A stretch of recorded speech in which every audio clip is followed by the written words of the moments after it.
இன்னைக்கு எபிசோட்கான முதல் ப்ரோமோலயே பாத்தீங்கன்னா பணப்பெட்டி இறக்கிட்டாங்க. அவ்வளவுதான், பணப்பெட்டி இறக்கணும்னு எல்லாம் எடுத்துட்டு போயிடுவானுங்க அப்படின்னு பார்த்தா அதுல சில ரூல்ஸ் வந்து பிக் பாஸ் வச்சிருக்காரு. பட் இந்த ரூல்ஸ் எல்லாம் பயங்கர இன்ட்ரெஸ்டிங்கா இருக்கா அப்படின்ற மாதிரி பாத்தீங்கன்னா அதெல்லாம் ஒரு மண்ணாங்கட்டியும் கிடையாது. எல்லாமே பாத்தீங்கன்னா தண்டத்துக்குன்னு இருக்குங்க. என்ன ப்ரோ சொல்றீங்க? அதான் பிக் பாஸ் வந்து பணத்தை வந்து அதுக்குள்ள ஃபில் பண்ணணும் அப்படின்ற மாதிரி வச்சிருக்காரு அப்படின்ற மாதிரி கேட்டீங்கன்னா அதெல்லாம் ஒன்றும் இன்ட்ரெஸ்டிங்கா இருக்காது.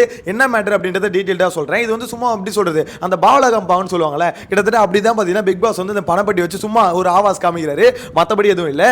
அது மட்டும் இல்லாம இந்த ப்ரோமோல ஒரு குறிப்பிட்ட ஒரு பீஸ் வந்து பாத்தீங்கன்னா தனியா வந்து உட்கார்ந்திருக்கு. அது யாரும் நோட் பண்ணீங்களா? வியானா, அதாங்க கிரிஞ்சி வியானா. சோ வியானா வந்து உள்ள வந்திருக்காங்க. சோ வியானாக்கு வந்து பாத்தீங்கன்னா இன்ட்ரோ ப்ரோமோ வரும் அப்படின்ற மாதிரி நினைச்சேன். அதுதான் முதல் ப்ரோமோ இருக்குன்னு நினைச்சேன். பட் பரவாயில்லைங்க, முதல் ப்ரோமோவே பாத்தீங்கன்னா இந்த பணப்பெட்டிக்கான ப்ரோமோ கொடுத்துருக்காங்க. சோ இந்த பணப்பெட்டியை பொறுத்த வரைக்கும் ரொம்பவே இன்ட்ரெஸ்டிங்கான டாஸ்க். அது இப்படி பண்ணுவாங்கன்னு நினைக்கல. எனிவேஸ் அது டீடைலா பார்க்கலாம். சேனலை ஃபர்ஸ்ட் டைம் பாத்தீங்கன்னா சப்ஸ்கிரைப் பண்ணிட்டு வீடியோ லைக் பண்ணி வச்சுக்கோங்க.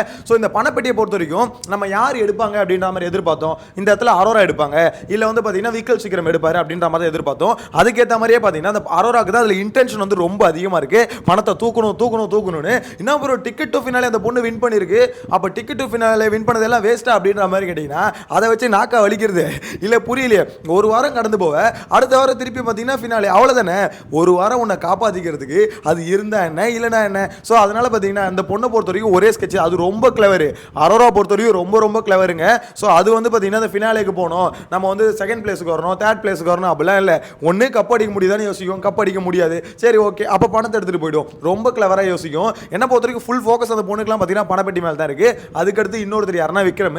சோ விக்ரமும் ரொம்ப தெளிவான ஆள் தான். அவனை பொறுத்த வரைக்கும் அவனுக்கு தெரியும் நம்ம வின் பண்ண முடியாது, நம்ம மேல நெகட்டிவ் இருக்கு. விஜய் சேதுபதி வந்து கழுவி ஊத்திட்டார் நேத்து. அதுவும் கடைசியா ஒரு கவுண்டர் ஒன்று கொடுத்தாரு பாருங்க.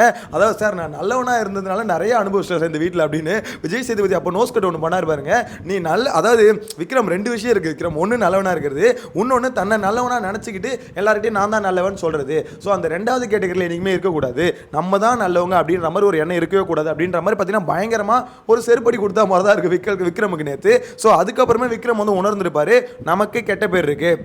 அதுக்கப்புறம் விஜய் சேதுபதி எபிசோடுக்கு அப்புறம் கூட உட்காந்து புலம்பிட்டு இருப்பான். அதாவது நான் நல்லவன் தானே, என்ன எதுக்கு எல்லாம் திட்டுறாங்க, நான் கரெக்டாக தானே இது பண்ண, அப்போ திவ்யா மேலே தப்பு இல்லையா, அப்போ திவ்யா மேலே நியாயமா, அப்போ நான் பண்ணதில் அயோக்கியத்தனமா அப்படின்ற மாதிரி அவர் வந்து பார்த்தீங்கன்னா அவன் மேலே இருக்க தப்பை வந்து கடைசிக்கு உணரல.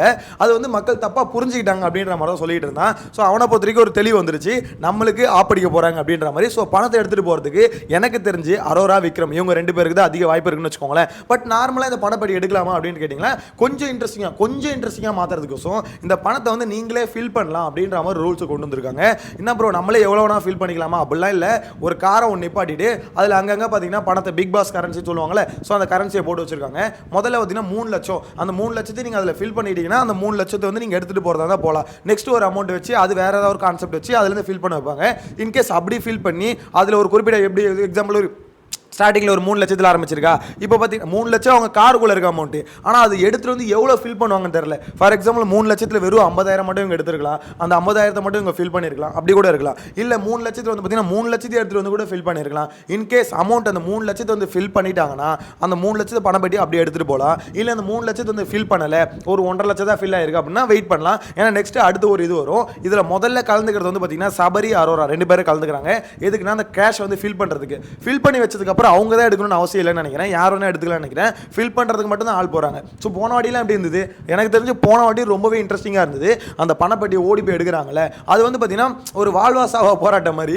நீ வெளியே போனா அதுதாங்க த்ரில்லு, அதுதான் தைரியம். இந்த சீசனில் எவனுக்கு தைரியம் இருக்குது அப்படின்றத செக் பண்ணியிருக்கலாம்ல, யோசிச்சு பாருங்களேன். இப்போ வந்து இது வந்து ஒரு இதுவே இல்லையே. இப்போ என்னன்னா அந்த பசருக்குள்ளே உள்ளே வந்துடணும், அந்த அமௌண்ட் தான் இப்போ ஃபில் பண்ணுவாங்கன்னு சொல்கிறீங்க. எனக்கு என்னன்னா அந்த பசருக்குள்ளே உள்ளே வரலன்னா அவங்க எவிக்ட் அப்படின்ற மாதிரி ரூல்ஸை போட வேண்டியது தானே. போன சீசனில் உண்மையிலே சொல்கிறேன், மற்ற சீசனை கம்பேர் பண்ணும்போது போன சீசன் பணப்பெட்டி அவ்வளோ இன்ட்ரெஸ்டிங்காக இருந்தது.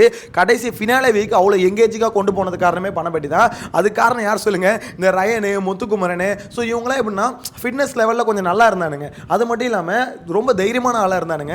ஸோ அது மட்டும் இல்லாமல் இவனுக்கு வந்து ஒரு வாரத்துக்கு முன்னாடியே பணப்பெட்டின்ற ஒரு விஷயத்தை வந்து ஆரம்பிச்சிட்டானுங்க. ஆனால் பணம் இவ்வளோ வச்சா எப்படி இருக்கும், இவ்வளோ வச்சா எப்படி எடுக்கலாம் அப்படின்ற மாதிரி தீபக் முத்துக்குமரன் எல்லாம் உட்காந்து பார்த்தீங்கன்னா அதை பற்றி ஒரு வாரத்துக்கு முன்னாடி டிஸ்கஸ் பண்ண ஆரம்பிச்சிட்டானுங்க. அதுலேயே பிக் பாஸ் டீம் கடுப்பாயிட்டாங்க.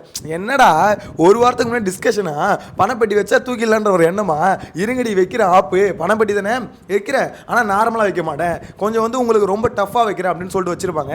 கடைசியில் அதில் ஒரு பலியாடு மட்டும் மாட்டிருக்கும், ஜாக்லின் ஓடி போயிட்டு எடுத்துகிட்டு வர முடியாது, கடைசியில் பார்த்தீங்கன்னா அப்படியே வெளியே போயிருப்பாங்க.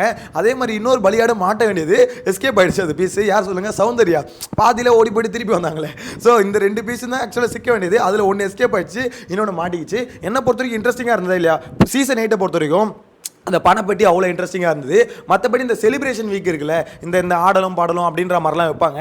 ஸோ இந்த வாட்டி அதெல்லாம் வைப்பாங்கன்னு நினைக்கிறேன். வியானா என்ட்ரி கொடுத்துருக்காங்க, அடுத்து பிரவீன் ராஜ் ஒருத்தராக என்ட்ரி கொடுப்பாங்க.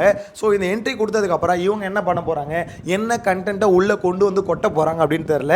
ஏன்னா வியானா வெளியே சோஷியல் மீடியாவில் நிறைய வன்மத்தை கொட்டிச்சு, அந்த பொண்ணு உள்ளே போய் என்னத்தை வன்மத்தை கொட்ட போகுதுன்னு தெரில, வெயிட் பண்ணி பார்க்கலாம். யாராவது உள்ளே போனீங்கன்னா இந்த நடிப்பறைக்கு சாண்ட்ராவை மட்டும் கொஞ்சம் திருத்துங்கடா, முடியலடா. நேற்று நைட்டு ஒரு சம்பவம் நடந்தது தெரியுமா, காலையில் ஒரு வீடியோ போலான்னு நினைச்சேன், கொஞ்சம் ஒரு வேலையை வெளியே போயிட்டேன். என்ன விஷயம்னு பார்த்தீங்கன்னா, சாண்ட்ரா நேற்று சபரி கூட ஷோ முடிச்சதுக்கப்புறம் சபரி கூட உட்காந்து சாப்பிடும் போது ஒரு விஷயம் பேசுகிறாங்க. அதில் சாண்ட்ரா சொல்கிறாங்க, வெளியே போனால் இந்த பார்வதி கமருதீன் ஏதாவது வந்து அடிப்பாங்களோ ஏதாவது பண்ணிடுவாங்களோன்னு பயமாக இருக்குது.